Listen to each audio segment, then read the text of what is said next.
नमस्कार, तपाईहरुले हाम्रो युट्युब च्यानलमा हार्दिक स्वागत छ। लोकसेवा आयोगको तयारी गरिराख्नु भएका यहाँहरु सबैलाई महत्त्वपूर्ण र उपयोगी भिडियोहरु लिएर आउने क्रममा आज पनि हामी उपस्थित भएका छौं। आज हामीले लोकसेवा आयोगको तयारी गरिराख्नु भएका सबै तहको लागि उपयोगी सामग्री कार्यालयमा संगठनको विषयमा सामग्री लिएर आएका छौं। आशा छ तपाईहरुलाई यो हाम्रो सामग्री मन पर्नेछ। तपाईहरु हाम्रो च्यानलमा नयाँ हुनुहुन्छ भने हाम्रो च्यानललाई सब्स्क्राइब गर्नु होला भन्ने अनुरोध गर्दै आउनुहोस् आजको सामग्री सुरु गरौँ। संगठन सामान्य अर्थमा कुनै साझा उद्देश्य प्राप्तिको लागि दुई वा दुई भन्दा बढी व्यक्तिहरू मिलेर गरिने साझा प्रयत्नलाई नै संगठन भनिन्छ। संगठन एक मानवीय र कार्यमूलक संरचना हो जसमा समन्वय, सामञ्जस्यता, अन्तर्क्रिया आदिको निरन्तरता रहेको छ। संगठन संरचना र प्रक्रिया दुवै हो। यो व्यक्तिहरूको सहयोगी समूह हो। संगठन एक खुला प्रणाली हो। संगठन एक मानवीय एवं कार्यमूलक संरचना हो।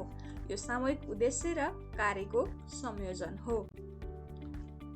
समूह निर्माण तथा संगठनका आधारको सम्बन्धमा समूह निर्माण तथा संगठन गठनका आधार भन्नाले समूह निर्माण तथा संगठन स्थापना गर्न पूरा गर्नुपर्ने आवश्यक पूर्वाधार तथा प्रक्रिया एवं कार्यलाई बुझिन्छ। समूह निर्माण तथा संगठन गठनको आधार त्यस प्रकारको प्रक्रिया हो जसको कहाँ, कहिले, किन, कसरी र कसका लागि एवं के उद्देश्य राखेर समूह निर्माण तथा संगठन गठन गर्ने भन्ने कुरा पुष्टि हुने उपयुक्त आधार र कारणहरू प्रष्ट गर्दछ। समूह निर्माण तथा संगठन गठनका आधारको थप विषयमा वास्तवमा समूह निर्माण तथा संगठन गठन कसैले कार्यको आधारमा हुनु पर्दछ भन्ने कुरामा जोड दिन्छन् भने कसैले भौगोलिक र कसैले प्रक्रियागत तथा लक्षित समूहको आधारमा समूह निर्माण तथा संगठन गठन हुनुपर्ने कुरामा जोड दिएको पाइन्छ। समूह निर्माण तथा संगठन गठनको आधारहरूका सम्बन्धमा प्रतिष्ठित विद्वानले 4 वटा पी लाई ध्यानमा राख्नुपर्ने कुरालाई जोड दिएका 4 वटा पी अन्तर्गत उद्देश्य, पर्पोज, प्रक्रिया, प्रोसेस, व्यक्ति, पर्सन, स्थान, प्लेस यी 4 वटा कुराहरूलाई समूह निर्माण तथा संगठनका आधारका रूपमा लिने गरिन्छ। संगठनका सिद्धान्तहरू: उद्देश्यको सिद्धान्त, कार्य विभाजनको सिद्धान्त, आवश्यकताको सिद्धान्त, निरन्तरताको सिद्धान्त, व्यवस्थापनको, उत्तरदायित्वको सिद्धान्त, अधिकार तथा जिम्मेवारीको सिद्धान्त, कानुनको सिद्धान्त, वैधताको सिद्धान्त, समानताको समताको सिद्धान्त, कार्यविधिको सिद्धान्त, कार्यकुशलताको सिद्धान्त, प्रभावकारिताको सिद्धान्त, अनुशासनको सिद्धान्त। संगठनका किसिमहरू: संगठनका किसिमहरूलाई संगठनात्मक ढाँचाका आधारमा र औपचारिकताका आधारमा 2 वटा आधारमा विभाजन गरेर अध्ययन गर्न। संगठनात्मक ढाँचाका आधारमा छलफल गर्नुपर्दा रेखा संगठन, रेखा तथा कर्मचारी संगठन, कार्यात्मक संगठन र समिति संगठन गरी 4 वटा किसिममा विभाजन गरी अध्ययन गर्न सक्छ। औपचारिकताका आधारमा संगठनलाई औपचारिक संगठन र अनौपचारिक संगठन गरेर अध्ययन गर्न सक्छ। सर्वप्रथम रेखा संगठन। रेखा संगठन संगठनको सबैभन्दा पुरानो स्वरूप हो। लाइन सैनिक संगठनबाट आएको शब्द हो। यस शब्दले कमान्ड अर्थात् आदेश गर्ने भन्ने अर्थ जनाउँछ। उच्च कमान्डर जसले आदेश दिन्छ उसलाई लाइन भनिन्छ। रेखा संगठनमा उच्चतम तहबाट तल्लो तहसम्म सिधा रूपले आदेश, निर्देशन र नियन्त्रण तथा तलबाट माथि अनुरोधको प्रवाह भएको हुन्छ। यसमा उच्च तहबाट तल्लो तहसम्म सिधा रूपले अख्तियारको प्रवाह भएको हुन्छ। रेखा संगठनको अख्तियार माथिल्लो तहदेखि तलसम्म सिधा रेखा स्ट्रेट लाइनकै क्रममा झर्दछ। त्यसो हुनाले माथिल्लो तहमा सबैभन्दा बढी अधिकार र तल्लो तहमा कम हुँदै आउँछ। यिनै रेखाहरूका आधारमा कर्मचारीहरूको आपसी सम्बन्धको निर्धारण भएको हुन्छ। यस प्रकारको सङ्गठनमा हाकिम अर्थात् बोसको भूमिका महत्त्वपूर्ण र निर्णायक हुन्छ। उसको निर्णय अधीनस्थहरूका लागि बन्धनकारी हुन्छ। प्रत्येक व्यक्तिले उसको बोसप्रति सिधै जवाफदेही रहनु पर्दछ। रेखा सङ्गठनका फाइदाहरू: स्थापना गर्न सजिलो, एकीकृत रूपले नियन्त्रण गर्न सकिने, कामदारहरूले यससँगको ढाँचा सरल तरिकाले बुझ्ने, निर्णय प्रक्रिया छिटो हुने, काम, कर्तव्य, दायित्व र जिम्मेवारीको स्पष्ट किटान गर्न सकिने अवस्था। नेतृत्वको भूमिका प्रभावकारी हुने, जिम्मेवारी र उत्तरदायित्व सार्न र पन्छाउन नसकिने, आदेशको एकात्मकता कायम रहने, राम्रो अनुशासन कायम हुने, सञ्चार प्रणाली सरल र भरपर्दो हुने, लागतमा कमी र मितव्ययिता हुने, लचिलो ढाँचा हुनाले आवश्यकता अनुसार परिवर्तन गर्न सकिने जस्ता फाइदाहरू रेखा सङ्गठनका फाइदाहरू अन्तर्गत रहे। रेखा सङ्गठनका बेफाइदाहरू: अधिकार प्रत्यायोजन नभई माथिल्लो तहमा मात्र केन्द्रित रहने, एक व्यक्तिको व्यवस्थापनमा आधारित, बोस अयोग्य र असक्षम भएमा सङ्गठनको अस्तित्व नै सङ्कटमा पर्न सक्ने अवस्था रहने, बोस बढी निरङ्कुश बन्न सक्ने, कार्यविभाजन योजनागत रूपमा नभई हाकिमको सनकका आधारमा हुने, विभिन्न विभागहरूमा समन्वयको अभाव रहने, माथिल्लो तहबाट गल्ती नै काम भए तापनि अधीनस्थ कर्मचारीहरू यासम्यानका रूपमा रहने हुनाले विरोध नभइकन गलत काम नै भइरहने अवस्था रहन्छ। कार्यविशिष्टीकरणको अभाव, ठुला सङ्गठनहरूमा अनुपयोगी, पक्षपातपूर्ण व्यवहारले प्रश्रय पाउने सम्भावना आदि जस्ता बेफाइदाहरू रेखा सङ्गठनका रहेका हुन्छन्। रेखा तथा कर्मचारी सङ्गठन अन्तर्गत: रेखा तथा कर्मचारी सङ्गठनमा रेखा कर्मचारी दुवै ढाँचालाई एक आपसमा संयोग गराई वा दुवै तत्त्वहरूको मिलन हुने गरी सङ्गठनको स्थापना गरिएको हुन्छ। यस प्रकारको सङ्गठनमा रेखाको मुख्य ध्यान अनुशासन, आदेश पालना, आदेशको एकात्मकता, सङ्घको स्थिरता कायम राख्नुपर्छ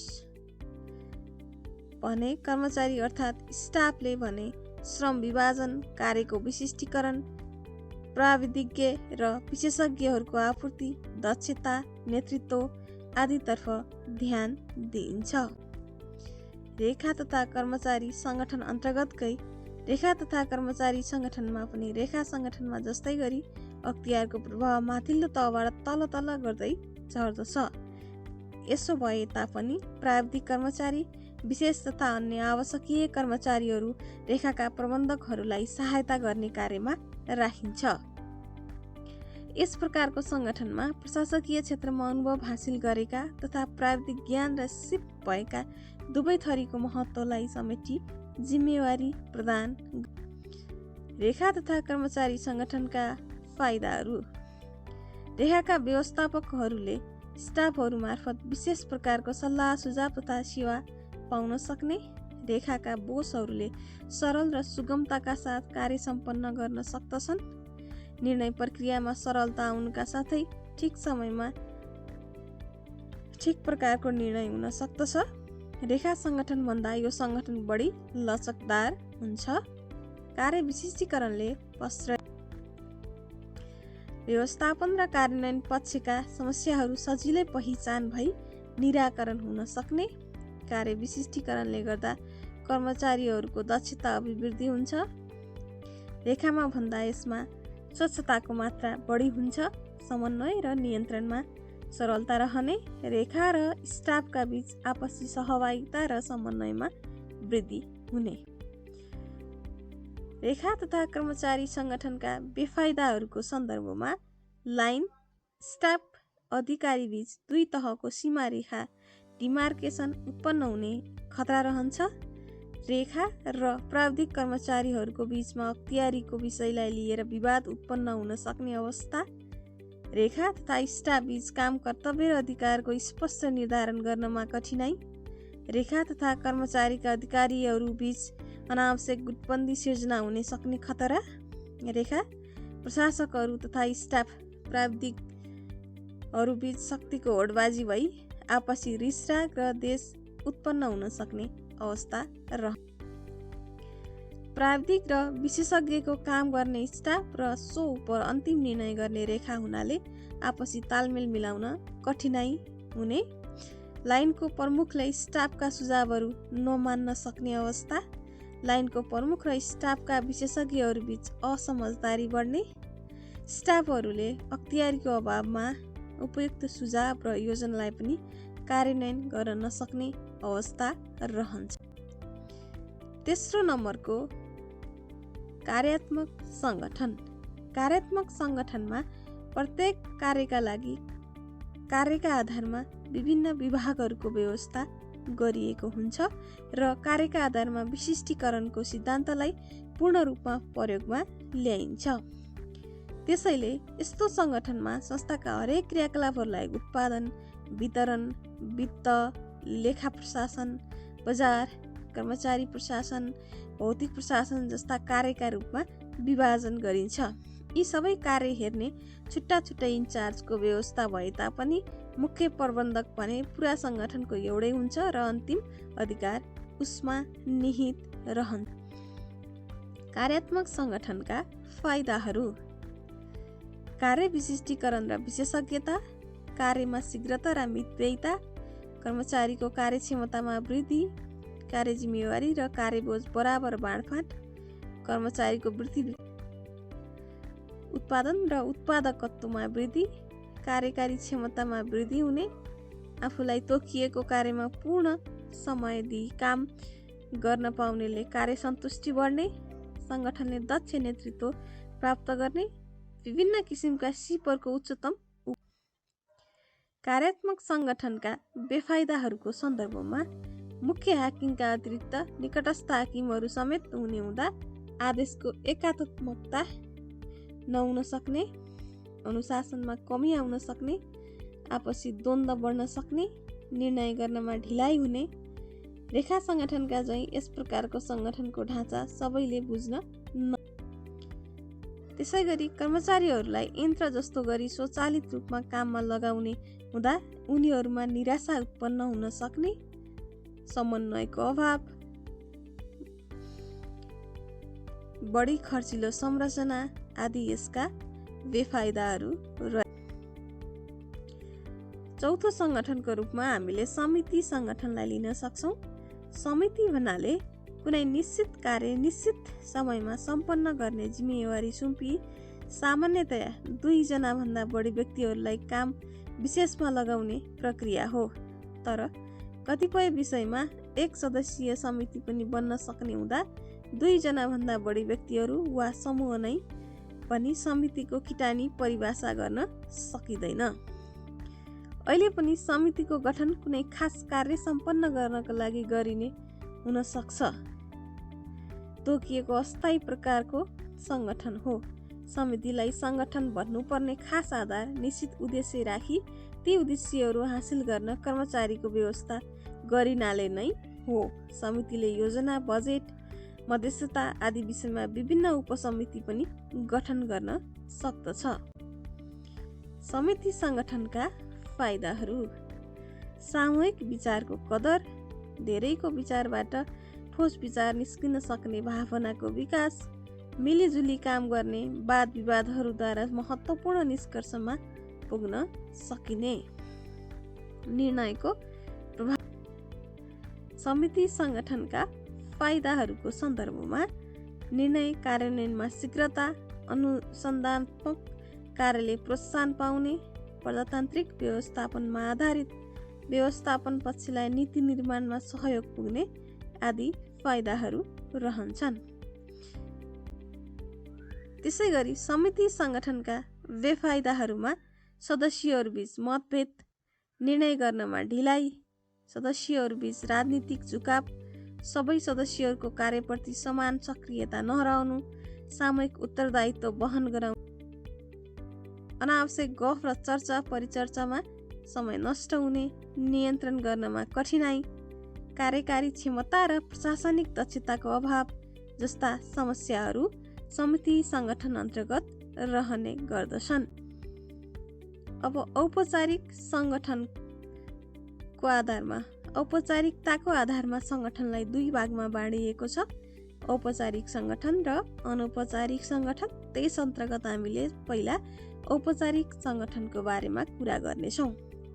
औपचारिक सङ्गठनहरू यस्ता संस्थाहरू हुन् जुन ऐन, नियम, कानुन र विनियमका आधारमा निश्चित उद्देश्य र लक्ष्य हासिल गर्न स्थापित भएका हुन्छन् नै लक्ष्य र उद्देश्य प्राप्तिमा कार्यरत पनि रहन्छन्। यस प्रकारको सङ्गठनमा सङ्गठनका उद्देश्यहरू, त्यसले राखेको लक्ष्य, गर्नुपर्ने कामहरू, यस कामसँग सम्बन्धित व्यक्तिको अधिकार, उत्तरदायित्व र जवाबदेहिता समेत किटान गरिएको हुन्छ। औपचारिक सङ्गठनमा सम्पूर्ण कुराहरू नियमद्वारा व्यवस्थित गरिएको हुन्छ। प्रत्येक सङ्गठनका लक्ष्य र उद्देश्यहरू निर्धारण गरिएको हुन्छ। सङ्गठनमा रहने महाशाखा, शाखा, उपशाखाको किटानी गरिन्छ। ती प्रत्येक शाखामा रहने गरी उनीहरूले गर्नुपर्ने काम, कर्तव्य र अधिकार समेत तोकिन्छ। औपचारिक सङ्गठनका फाइदाहरूको सन्दर्भमा कर्मचारीहरूमा कार्य सन्तुष्टि, सामाजिक र मनोवैज्ञानिक आवश्यकता पूर्ति, कार्यदक्षता, फलदायी सञ्चार प्रणालीको विकास, नयाँ विचारधारा, उपलब्ध स्रोतहरूको समुचित परिचालन, निर्धारित लक्ष्य र उद्देश्य हासिल हुने, उच्च पदस्थ र अधीनस्थ बीच राम्रो सम्बन्ध कायम हुने, व्यवस्थित किसिमको पद सोपान प्रणाली कायम रहने, विवेकी निर्णय, स्वच्छ व्यवहार एवं प्रजातान्त्रिक आचरण कायम रहने जस्ता फाइदाहरू यसका हुन्छन्। औपचारिक सङ्गठनका बेफाइदाहरू: काम, कर्तव्य र अधिकारको किटानीले गर्दा व्यक्तिगत विचार र इच्छाहरूलाई बेवास्ता, खर्चिलो सङ्गठनात्मक पद्धति, कठोर सङ्गठन पद्धति हुनाले आवश्यकता अनुसार परिवर्तन गर्नमा कठिनाइ, व्यक्तिगत सृजनात्मकता तथा मौलिकतामा ह्रास, कठोरतापूर्वक लागू गरिएको सिधा रेखा सञ्चार सम्पर्कले गर्दा व्यक्तिगत सञ्चार प्रक्रिया अवरुद्ध, मानवीय मर्यादा कायम राख्नमा कठिनाइ, कार्य सम्पन्न गर्न बढी समय लाग्ने, अव्यक्तिगत र आदर्शवादी भई व्यवहारिक हुन कठिनाइ पर्ने, व्यवस्थापन गर्नमा जटिलता जस्ता बेफाइदाहरू औपचारिक सङ्गठनका रहने गर्दछ। अनौपचारिक सङ्गठन: अनौपचारिक सङ्गठनहरू मानवीय क्रियाकलापबाट सिर्जित यस प्रकारका सङ्गठनहरू हुन् जो कुनै ऐन, कानुन, नीति, नियम आदि बिना मानवीय स्वतः स्फूर्त रूपमा सङ्गठित हुन्छन्। औपचारिक सङ्गठनको कारणले तथा मानव प्रतिक्रियाहरूका कारण उत्पन्न हुने विभिन्न समस्याहरूको समाधानका लागि अनौपचारिक सङ्गठनको विकास र विस्तार भएको हुन्छ। अनौपचारिक सङ्गठनका फाइदाहरू: औपचारिक सङ्गठनलाई उद्देश्य र लक्ष्य पूरा गर्न सघाउ पुर्याउँछ। औपचारिक सङ्गठनका गल्तीहरू समयमै सुधार गरी सही मार्गमा लैजान्छ। औपचारिक सङ्गठनको योजना तर्जुमा, कार्यान्वयन र मूल्याङ्कनमा सहयोग पुर्याउँछ। औपचारिक सङ्गठनमा काम गर्ने कर्मचारीहरूको वृत्ति विकास र व्यक्तित्व विकासमा सघाउ पुर्याउँछ। यसले व्यवस्थापनलाई प्रभावकारी बनाई प्रशासन संयन्त्रलाई दुरुस्त राख्दछ। यसले सञ्चारको माध्यमका रूपमा काम गर्दछ। यसले औपचारिक सङ्गठनमा कार्यरत कर्मचारीहरूका समाधान गरी माग पूरा गर्न सहयोग। अनौपचारिक सङ्गठनका बेफाइदाहरू: गुटबन्दीको सिर्जना, खडा हुने, अनुशासन सम्बन्धी समस्याहरू सिर्जना हुन सक्ने, सङ्गठन र कर्मचारी राजनीतिकरणको भय हुने, नेतृत्वको होडबाजी रहने, व्यवस्थापनमा अनुचित प्रभाव पार्ने बेफाइदाहरू रहने गर्दछन्। आजलाई हाम्रो सामग्री यहाँहरूलाई कस्तो लाग्यो हामीलाई कमेन्ट गर्नुहोला, मन परेमा लाइक गर्नुहोला र सेयर गर्नुहोला भन्ने अनुरोध गर्दै आजको सामग्रीबाट बिदा चाहन्छौँ। अर्को सामग्रीमा उपस्थित हुने नै छौँ। त्यतिन्जेलसम्मको लागि बिदा दिनुहोस्। धन्यवाद। नमस्कार।